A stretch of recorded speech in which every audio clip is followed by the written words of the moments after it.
नमस्कार साथियों, स्वागत है आपका अपने चैनल जियो डिकोड में। दोस्तों, जियो पॉलिटिक्स में आजकल हर कोई अपने अपने बारे में सोच रहा है। हर कोई देश अपने अपने बारे में सोच रहा है। जिसने भी जिस किसी के साथ फ्रेंडशिप निभाई है या जिस किसी के साथ अपने एक ट्रीटी साइन की है, वो सब कुछ तोड़ के ब्रेक करके वो अपने देश के अपने कंट्री के इंटरेस्ट के लिए काम कर रहा है।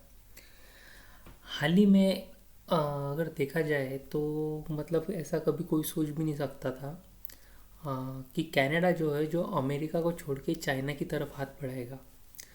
अगर बात कही जाए तो कनाडा जो है वो यूरोपियन का पार्ट नहीं, यूरोपियन कंट्रीज़ का पार्ट नहीं है, वो नॉर्थ अमेरिका का पार्ट है। वो अमेरिका का पड़ोसी है, यूएसए का वो पड़ोसी है, देश है। और हाल ही में कनाडा के जो प्राइम मिनिस्टर है वो चाइना की विज़िट पे गए थे। लगभग 8 या 9 साल बाद वो कोई कनाडा का जो प्राइम मिनिस्टर या है वो क्या चाइना गए थे। तो देखा जाए तो ऐसा क्या हो रहा है कि कनाडा जो है वो यूएस को छोड़ के, यूएस का साथ छोड़ के चाइना की तरफ बढ़ रहे हैं। देखिए, जब से डोनाल्ड ट्रंप ने अपना पद संभाला है प्रेसिडेंट का, तो अमेरिका जो है वो अपने हिसाब से दुनिया को चलाना चाहती है। वो डोनाल्ड ट्रंप जो है वो हर बार दिखाते हैं कि अमेरिका कितना पावरफुल है या वो खुद कितने पावरफुल है। इस वजह से जो उनके अलायंसेस थे, जो उनके ट्रीटीज थे बाकी देशों के साथ, वो भी ब्रेक होती जा रही है। और वो उस वजह से वो दुश्मन भी अमेरिका के बढ़ते जा रहे हैं। हाल ही में अगर देखा जाए तो यूएसए का जो सबसे क्लोज अलाय, जो सबसे क्लोज फ्रेंड थे ना यूएसए के, वो जहाँ पे यूएसए जो कहेगा वो वही बात मानते थे और वही करते थे। वो थे एक तो यूके और दूसरा था कनाडा। तो डोनाल्ड ट्रंप ने जब से कहना चालू किया कि मैं कनाडा को 51 स्टेट बना दूंगा, आप हमारे इसमें शामिल हो जाओ, तो वो अपने जो पद की जो पावर है, उनकी जो पोस्ट है प्रेसिडेंट की जो पावर है, एक तो अमेरिका खुद को सुपर पावर कहता है और वो वाकई में सुपर पावर है। तो वो किसी भी कोई भी इंसान की वो डायरेक्ट बेइज्जती करते थे। अगर वो पिछली बार जब कनाडा के प्राइम मिनिस्टर जस्टिन ट्रूडो थे, उनकी उन्होंने सीधी तौर पे बेइज्जती कर दी थी। या मैक्रॉन की, फ्रांस की जो प्रेसिडेंट है, उनकी भी उन्होंने कर दी। वो इस बारे में सोचते भी नहीं है कि इसका इफ़ेक्ट क्या होगा, या फिर कि ये जो बंदा है ये इसके देश को रिप्रेजेंट कर रहा है। ये खुद की आइडेंटिटी को नहीं, अपने पूरे देश को रिप्रेजेंट कर रहा है, तो वो उसका भी ख्याल नहीं रखते। तो ऐसी बहुत सी चीज़ें जो है वो लोगों को पसंद नहीं आ रही है। तो आज अपना सेशन चालू करते हैं। आज की न्यूज़ ये है, जो आर्टिकल आया था कि Mark Carney in China position Canada for the world as it is, not as we wish it. Summary पढ़ लेते उसकी। Canadian prime minister Mark Carney said Canada must deal with the global realities, stating the country should act based on the world as it is, not as we wish it to be. During the China visit, he aimed to reset China relation and reduce heavy dependence on the US by expanding trade partnership. Carney supported a pragmatic approach, balancing national values with economic interests. The visit resulted in progress on trade cooperation, including easing tariffs on agriculture products and discussion on electric vehicle imports. While some critics warn about security and human rights concerns, supporters see the move as a necessary in changing global power environment. Overall, the visit reflects Canada's shift towards realistic, interest-based diplomacy in an increasingly multipolar world. देखिए, इस article में जो कहा गया है ना, एक तरह से चाइना ने अमेरिका को कुछ धूल चटा दी है। उसको चाइना ने अमेरिका को उसके ही खेल में हरा दिया है। पिछली बार अमेरिका के कहने पर चाइना के जो ईवी व्हीकल्स है उन पर कनाडा ने 100% टैरिफ लगाया था। उसके बाद जो कनाडा की जो फूड प्रोडक्ट चाइना जाते हैं तो चाइना ने उन पर 85% टैरिफ लगाया था। तो अभी इन दोनों के बीच में अनबन चल रही थी। पर जब से ट्रम्प ने ग्रीनलैंड को पर मतलब वेनेजुएला के राष्ट्रपति को किडनैप कर लिया है या ग्रीनलैंड पे अपना दावा कर रहे हैं, तो इस वजह से जो दुनिया के जो हालात है ना वो काफ़ी मतलब बदल रहे हैं। तो हर कोई अपने अपने बारे में अभी सोच रहा है। जो यूरोपियन कंट्रीज़ भी है वो अभी यही सोच रहे हैं कि इस सिचुएशन से को कैसे टैकल किया जाए और आगे चल के हम अपनी जो डिपेंडेंसी है वो अमेरिका पर से कैसे कम की जा सकती है, उस पर ध्यान दे रहे हैं। वैसी बात कनाडा ने कर ली है। मैप में देखा जाए तो यूएसए, कनाडा और चाइना, इसके नीचे मैंने अंडरलाइन करके रखी है। तो चाइना पे और मल्टीपोलर जो है ना, तो उसका जो सही मतलब है ना, तो अगर देखा जाए ना तो इसकी जो ज़रूरत थी ना वो मतलब पूरे दुनिया को थी। ऐसा नहीं मल्टीप्लायर का अगर मैं समझाने की कोशिश करूँ तो मैं बता सकता हूँ कि अगर अमेरिका है, वो एक ही देश हर देश को सब कुछ बेचने की कोशिश करता है। उनके पास ऑयल नहीं है, वो दूसरे से खरीद के या दूसरे से ला के उनको बेचते हैं हाई प्रॉफिट पर। हाँ, टेक्नोलॉजी चाहिए हमसे ले लो। टेक्नोलॉजी इनकेस में डिफेंस में कोई वेपन्स चाहिए, फाइटर जेट चाहिए, हमसे ले लो। हाँ, उनके ज़्यादातर प्रोडक्ट बिकते हैं। अभी भारत के साथ भी वो एग्रीकल्चर सेक्टर में आने की कोशिश कर रहा था, जो हमने नहीं बोला था, मतलब हमने इनकार किया था हमारी गवर्नमेंट ने। तो एक ही देश है जो अपना बिजनेस बढ़ा रहा था, या फिर एक ही देश है जो हर किसी को सामान बेच रहा था। ऐसा नहीं है, बाहर चाइना भी है, इंडिया भी है, बहुत से देश है, पर सबसे ज़्यादा अमेरिका करता था। तो अभी मल्टीपोलर का मतलब ये है कि जिसको जो चीज़ पसंद है, जो चीज़ वो मतलब अगर कनाडा चाहता है कि मुझे ईवी जो ये जो व्हीकल्स है वो चाइना से लेने, तो वो चाइना से ले सकता है। इसका उस पर यूएस का कोई प्रेशराइज नहीं होगा। और इसी तरीके से हम अमेरिका को कमज़ोर कर सकते हैं, बहुत ज़्यादा नहीं। क्योंकि जब डी डॉलराइज होंगे, डी डॉलराइज के जो व्यवहार होंगे, या फिर उस पर जो डिपेंडेंसी उनके प्रोडक्ट्स पर जो कम होती जाएंगी, तो इस वजह से अमेरिका काफ़ी हद तक कमज़ोर हो सकता है। जो कनाडा के प्राइम मिनिस्टर है, हम उनके बारे में जान लेते हैं, उनकी जो उपलब्धियाँ है। तो वो बैंक ऑफ इंग्लैंड के गवर्नर रह चुके हैं और बैंक ऑफ कनाडा के भी गवर्नर रह चुके हैं। तो उनको इकोनॉमिक्स के बारे में बहुत अच्छी खासी नॉलेज है।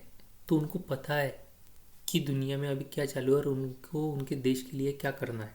सबसे ज़रूरी बात, टैरिफ के पहले, मीटिंग के पहले जो इलेक्ट्रॉनिक व्हीकल्स थे ना, तो उन्होंने, मैंने पहले भी बोला था कि अमेरिका के कहने की वजह से कनाडा ने 100% टैरिफ लगा दिया था और चाइना ने फूड प्रोडक्ट्स पर 85%। पर अभी मीटिंग के बाद, चाइना की और कनाडा की मीटिंग के बाद, जो इलेक्ट्रॉनिक व्हीकल्स पे जो टैरिफ है ना वो 6% रहेगा। और कैनोला जो एक बीज आता है कनाडा का, जो चाइना को भेजा जाता है, उस पर चाइना 15% टैरिफ लगाएगा। जब ईवी का ये 6% का टैरिफ जब सुनने में आया, तो उसके बाद ये भी न्यूज़ आई थी कि कनाडा ने लगभग 50,000 के तकरीबन ईवी के व्हीकल्स का ऑर्डर चाइना को दे दिया है। 50,000 बढ़ते बढ़ते आगे और भी बढ़ेगा। पर इससे चाइना ने अमेरिका को मतलब चैलेंज कर दिया है कि हम भी मतलब उसने बता दिया है कि हम तुम्हारे पास आ चुके हैं अभी। तुम्हारे बगल वाले देश पर भी हमारा इन्फ्लुएंस हो चुका है। आगे के आर्टिकल में चलते हैं, द मॉस्को टाइम्स की बात कर लेते हैं। Putin hold first talk with Iranian Israel leader, mass protest and US threat. Summary पढ़ लेते हैं। Russian president Vladimir Putin held his first direct talks with Iranian and Israel leaders amid rising tension in the Middle East. The calls came as a mass protests continue in Iran and the United States issue strong warning over the escalating situation. Putin emphasized the need for diplomatic solution and mediation, positioning Russia as a potential peace broker between rival sides. The development highlights growing regional instability and increased global pressure to prevent the conflict from expanding further. तो बहुत से लोगों का अभी ये मानना है कि जो रशिया है वो ईरान को बचाने के लिए आएगा या ईरान को अमेरिका से बचा लेगा, तो ऐसी कोई बात आई नहीं है। मॉस्को टाइम्स ने ये क्लियर कर दिया है कि उन्होंने फ़ोन मिलाया था और उन्होंने दोनों ही देशों को, इजराइल और ईरान को कहा है कि अभी थोड़ा शांति से काम कीजिए, एक दूसरे के जो भी मिसअंडरस्टैंडिंग है वो सॉल्व कर लीजिए। मतलब एक तरह से वो जो बैलेंस बनाने की कोशिश कर रहे हैं, जैसा अमेरिका थ्रेट कर रहा है तो दूसरी तरफ रशिया बैलेंस बनाने की कोशिश कर रहा है। वो कोई मतलब ऐसा बचाने के लिए नहीं आ रहे, अभी तक तो ये कंफर्म नहीं हुआ। हाँ, आगे चलते हैं। टाइम्स ऑफ इंडिया में defence procurement board clear proposal for 114 Rafale jets. Bharat के जो डिफेंस बोर्ड है उसने 114 राफेल जेट्स का ऑर्डर दे दिया है। समरी पढ़ लेते हैं। Indian clear proposal to buy 114 Rafale jets की highlights. The defence procurement board DPB has approved the proposal to acquire 114 Rafale fighter jets, marking a major boost for India's air power. The deal is estimated around 3.25 lakh crore, making it one of the largest defense purchases in Indian history. Out of the total aircraft, 18 jets will be imported in ready-to-fly condition, while the remaining will be manufactured in India under the Make in India initiative, strengthening domestic defense production. The proposal will now move the Defence Acquisition Council (DAC) and later to the Cabinet Committee on Security for final approval. The purchase aims to address the Indian Air Force falling squadron strength and improve combat readiness against regional security challenges. Rafale jets are known for their advanced radar system, long-range strike capability, electronic warfare technology, and superior combat performance. Overall, this discussion is seen as a strategic step to modernize Indian Air Force, enhance national security, and promote indigenous defense manufacturing. देखिए दोस्तों, दुनिया में अभी सबसे ज़्यादा जो fighter jet की जहाँ पे चर्चा हो रही है तो वो 3 प्रकार के फाइटर जेट है। एक सुखोई 57 जो रशिया का है, दूसरा F-35 जो अमेरिका का है, और तीसरा है राफेल जो फ्रांस का है। अभी हाल ही में जो ऑपरेशन सिंदूर हुआ था और हमने जो उनके बंकर या जो टारगेट किलिंग की थी टेररिस्ट की, तो जिस वजह मतलब जी उसमें राफेल का जो रिज़ल्ट था वो बहुत बेस्ट आया था। बहुत सारी ऑपरेशन सिंदूर के बाद ये खबर आई थी कि पाकिस्तान ने राफेल गिरा दिए थे। हमारे पास पहले से ही 36 राफेल थे, तो खबर आई थी और एक तरह से अमेरिका ने की ओर से एक माहौल बनाया जा चुका था इंटरनेशनल प्लेटफॉर्म पर कि राफेल जो है वो सिर्फ मतलब वैसा रिज़ल्ट नहीं है उसका जिस तरीके से F-35 का है। तो ट्रम्प की ये बहुत ज़्यादा कोशिश थी कि हाँ भारत को F-35 बेचे, क्योंकि हमारे जो एयरक्राफ्ट है अभी वो काफ़ी पुराने हो चुके हैं और हमें हमारे फाइटर जेट्स नए लेने की ज़रूरत थी। अमेरिका का इस पर बहुत ज़्यादा ध्यान था। भारत ने अभी ये जारी करके कि हम 114 फाइटर जेट राफेल लेने वाले हैं और 3.25 लाख करोड़ की डील है, तो ये एक तरीके से अमेरिका के ऊपर या ट्रम्प के ऊपर मतलब ये बहुत बड़ा एक तरीके से बम गिराने की बात है कि वो बहुत दिनों से कोशिश कर रहे हैं कि हमें F-35 ले ले, F-35 ले ले। यही वो F-35 है जो अमेरिका ने ब्रिटेन को बेचा था और जो केरला में हमारे रेडर ने उसको डिटेक्ट किया था, और तकरीबन एक महीना वो फाइटर जेट जो है ना वो केरला के एक एयर बेस पे था। तो हमने तभी नहीं नहीं बोल दिया था, फिर भी अमेरिका बहुत सी कोशिश कर रहा था वो बेचने के लिए।